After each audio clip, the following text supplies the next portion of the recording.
I'm Victoria, welcome to my channel. Recently I did a video where I talked about my 10 favorite book tropes, so today I thought I would talk to you guys about my 10 least favorite. I believe I said this in my last video, but if you haven't seen that, I do mainly read fantasy. I also read some romance, and then there's like that intersection of fantasy romance, of course. So while most of these will work for pretty much any fantasy book, I think there's like 3 of them that are romance related, whether that's fantasy romance or regular. I did kind of split these up into like different categories of like the intensity of my dislike, I guess. So these first 3 are just kind of ones that whenever I see them just kind of make me go, ugh, I'm having to see this again, you know? It's not like anything that's gonna really make or break a book for me. It just really isn't something I care to see. And I did rank all 10 of these, so the one that I have like the weakest feelings for, I guess, would be that nobody that matters dies. And this applies for books that have a war going on, where there's death as a common occurrence. But it's just really annoying and way too common, in my opinion, for only like all these little side characters that you might have met like once or you just heard about. All of them are dying all over the place, but no one who we've really had any kind of significant amount of time with dies or even gets like really hurt in a lasting way. Like sometimes there'll be something bad that'll happen to them and it'll be this dramatic scene and then like poof, magic, they're all better now. I don't know, I just want like stakes to be real, I guess. And there can be some kind of like middle ground. I'm not gonna say what books, I don't wanna give away like direct spoilers, but there was one fantasy book that I read where the main character fought against like a creature of sorts, and the aftermath left her blinded. And while this did not last forever, it did last for a long time and have a significant impact on like the things that she was able to do and her ability to fight and use her magic and things like that. And I actually really appreciated that and thought that they did it in a really interesting and realistic-ish way. So I guess I don't need like everyone dying, you know? I just need to feel like things matter. But playing off of that, number 10 is when you think a character has died and it turns out they're not. Either it was a misunderstanding or they get resurrected somehow. But I hate getting your emotions all worked up and all that pain and then just to have it feel like it was not real. It kind of feels like you're being toyed with a little bit, at least to me it does. Every once in a while, there might be a book that this resurrection or false death trope happens where it doesn't really bother me too much, but it's very rare for me to find it done in a way that I really like. I can think of one example, but in that example, it's very clear that it was very much the plan of the authors, like from the beginning.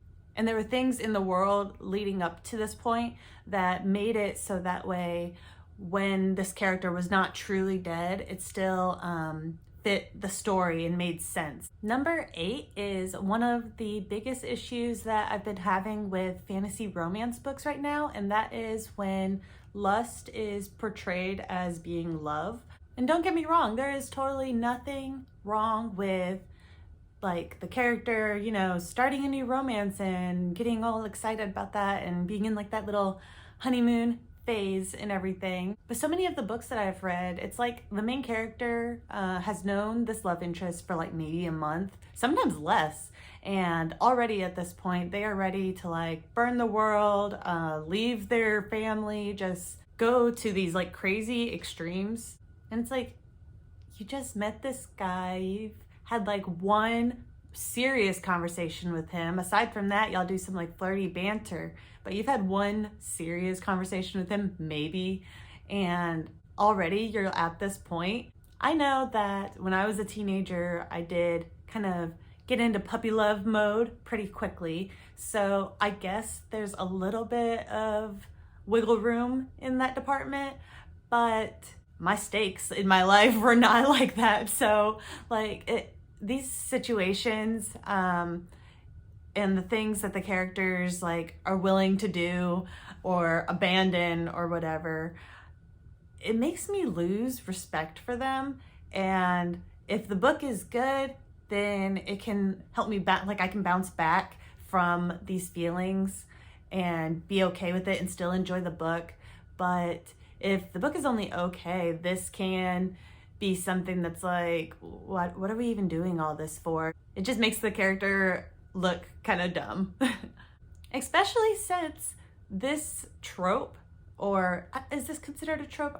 Or just like a flaw in writing, or I don't know, but this situation I feel like is what leads to so many, like it's what causes so many betrayals in fantasy romance. Like, you know this person for a month, you're madly in love with them, and then you find out that, oh, they're not who you thought, so now you feel betrayed. But like, of course they're not who you thought, you didn't know them at all. Like, it just, I don't know, it feels like too easy, I guess, to me, for like a way to make conflict. Because for one, like the main character in a lot of these situations could have seen a lot of this coming, but also, why are you so offended? Like in some of the books that I've read, they didn't actually betray them. The main character just didn't know about like something about them. And so it just gets really tiring and it makes me lose respect for the main character. But those are 3 tropes that I can read and,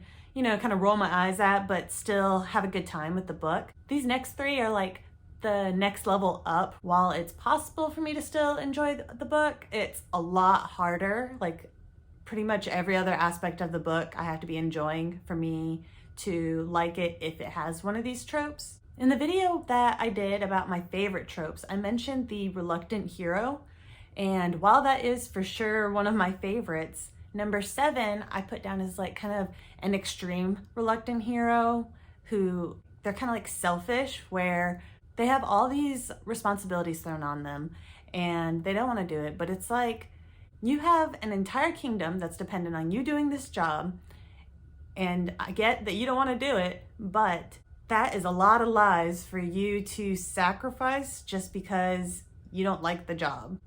It's just one of those things where like if the main character can decide not to do something and not care about the consequences that would come from that enough to make them do the thing, like it makes it hard for me to see them as the good guy, you know?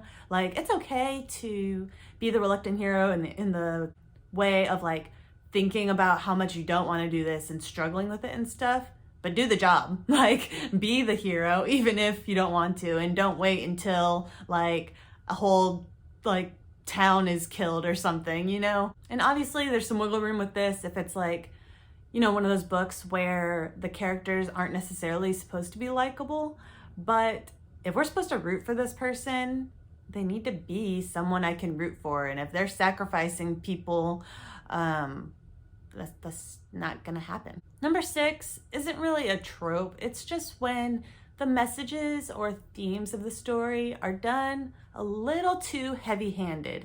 Like, I love having like good themes in my stories. I'm sure that comes from like the whole liking fairy tales and like the morals and stuff that they teach and all that. So I love a good theme. I just like it to be something that you learn kind of from what happens in the book. I don't want to be getting like a lecture in my book on whatever it is the author is trying to tell the reader. One example that I can think of recently is, and I actually like this book, is City of Nightmares by, who is it? Rebecca Schaefer, is that her name? City of Nightmares. It's a newish book. I loved so much of that book, like almost every aspect. And I own a copy, but the one thing that I didn't like about it was that there's like 2 scenes, if I remember correctly, where it felt like I was kind of getting a lecture. I think it was about how like normalizing bad things in media like books and TV and stuff makes it to where you like normalize it in real life. And I didn't know how I felt about that, like, but it felt a little too much in the way that it was done in the books to have that conversation. But it was just 2 short like rants that happened, I guess. And they annoyed me, but it wasn't enough to take away from the beauty of the book, I guess. So that one did, like I said, where like every other aspect was good, so I was still able to love the book. But if it had been like practically any kind of weaker book, I probably wouldn't have enjoyed it because of those, if that makes sense. Number 5 is when the author is telling you that the main character is a badass, but we don't see it in action. This mainly happens when it's like a character who we start off the book and they already have a reputation, whether it's a knight or an assassin or whatever. They are known for like doing heroic things or having killed all these people, and when we're seeing them, they're just doing normal people stuff, basically. Like, they're not doing anything cool, and they're not showing the skills that we hear that they have. Yeah, I guess that one's technically not a trope either. I think that's just like a writing thing, but it drives me crazy. This next one kind of falls into a middle ground between my 2 levels that I've made of like the rest of it better be good, and this can make me like drop the book right away. This one kind of falls in the middle. It pretty much depends on my mood. I do not like this trope at all, but if I'm in like a good mood, I guess, I can push through a little bit to see if there's other fun stuff going on. But that is the overpowered main character. I want my characters to struggle, to go through pain, and that's a lot less likely to happen if they are like the child of a god or the only person to have access to all of these powers. Like, you know what I mean? Like, there's just a lot less ability to have conflict for them if they are that strong. And to make matters worse for me, it is so common with this trope to also have the main character start out thinking that they are a completely normal person. They don't have any powers at all. They either like think they're human, or they think that, you know, like they're the only one in their family who doesn't have this type of magic that everyone else has, you know? And so it starts off with like underdog vibes, but then either like halfway through the book or a couple books into a series, then we find out like, just kidding, they are so strong. And I will say, while I say that this is one of my least favorite tropes, and it is, one of my favorite book series does have this trope, but it's not because of that trope that I like it. That's actually one of the things that I struggle, like one of the few things I struggle with the series. I don't want to say what it is because then it like gives away quite a bit, you know, since it is like a, oh, I didn't know I had magic thing. So I don't want to say what it is, but I do have an exception. These last 3 tropes are the ones that if I see this happening, it can make me just stop the book. So number 3 is love triangles, but specifically what I call disrespectful love triangles. I can enjoy a love triangle, and I have quite a bit, but in order for me to enjoy it, it has to like fall into like a certain box of like type of love triangle, if that makes sense. So the center person, like the main character who's at like the center of the love triangle, she can't be dating one of them, and or he, you know, they can't be dating one of the people and fall in love with this other person. No, like, be loyal if you're in a relationship. Like, I like it when they are not in a relationship and start getting feelings for 2 people. You know, I can enjoy that quite a bit. But if you're dating one of them, break up with them or stay dating them. But don't be like getting feelings for someone else, you know? And I also don't like it when the main character like strings along or toys with the love interest. Like, if one of them is like wanting to be with her, like they've had that conversation and stuff, and they're just like, oh, I don't know, you know?